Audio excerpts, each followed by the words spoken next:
और ब्रेक के बाद अब बात नक्सल की। अगले साल मार्च 2026 तक देश को नक्सल मुक्त करने के लिए बीते मई महीने में छत्तीसगढ़ के कर्रे गुट्टा की पहाड़ियों पर एक बड़ा ऑपरेशन चला था, ऑपरेशन ब्लैक फॉरेस्ट, जिसके द्वारा लगभग 19 दिनों में 31 बड़े और छोटे नक्सली मारे गए थे। और इस बड़े ऑपरेशन को अंजाम देने वाले तमाम सुरक्षा कर्मियों से आज केंद्रीय गृह मंत्री अमित शाह ने दिल्ली में मुलाकात की और उनके साहस और शौर्य के लिए उनको सम्मानित किया।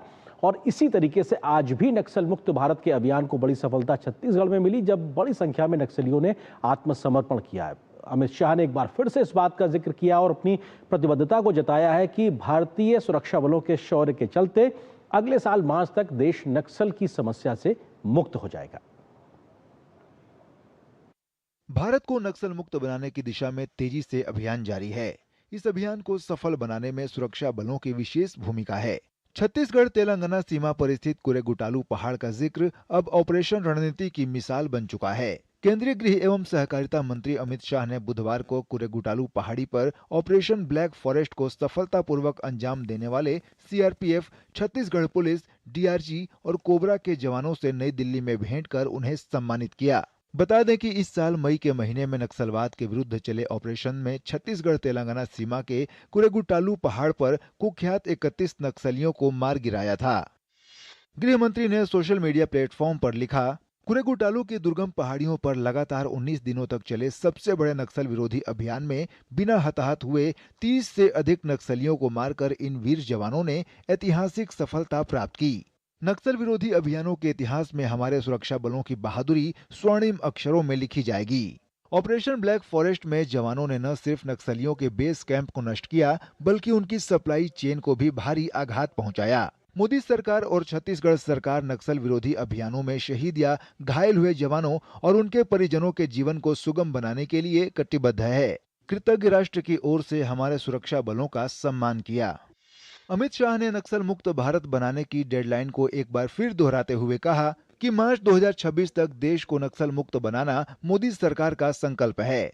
जब तक सारे नक्सली या तो आत्मसमर्पण न कर दें, पकड़े न जाएं या समाप्त न हो जाएं, तब तक हम चैन से नहीं बैठेंगे। इस संकल्प को पूरा करने में हमारे सुरक्षा बलों के त्याग और समर्पण पर पूरे देश को गर्व है।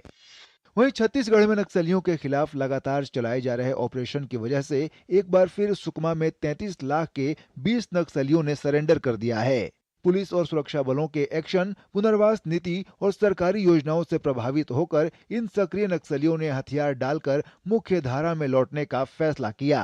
इनमें 9 महिला और 11 पुरुष नक्सली शामिल हैं। जिला पुलिस और सीआरपीएफ द्वारा नक्सल निर्मूलन के लिए जो लगातार प्रयास किए जा रहे हैं, उससे प्रभावित होकर आज 20 नक्सलियों ने आत्मसमर्पण किया है। 20 नक्सलियों में 9 महिला नक्सली और 11 पुरुष नक्सली है। इन पे सब मिला के 33 लाख का इनाम रखा गया है।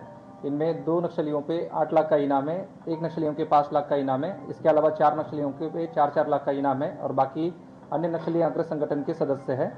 सभी नक्सलियों को शासन द्वारा जो आत्मसमर्पण पॉलिसी है, उसके अनुसार सभी बेनिफिट्स मिलेंगे, उनको रिवॉर्ड मिलेगा। मैं इसी मौके पे सभी नक्सलियों से ये अपील करता हूं कि जल्द से जल्द सरेंडर करके मुख्य धारा में शामिल हो जाए।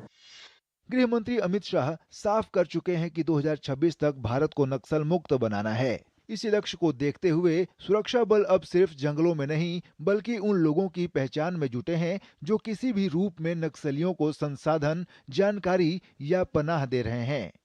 Bureau report, DD news. और बात कैबिनेट के बड़े फैसले की करते हैं कि आज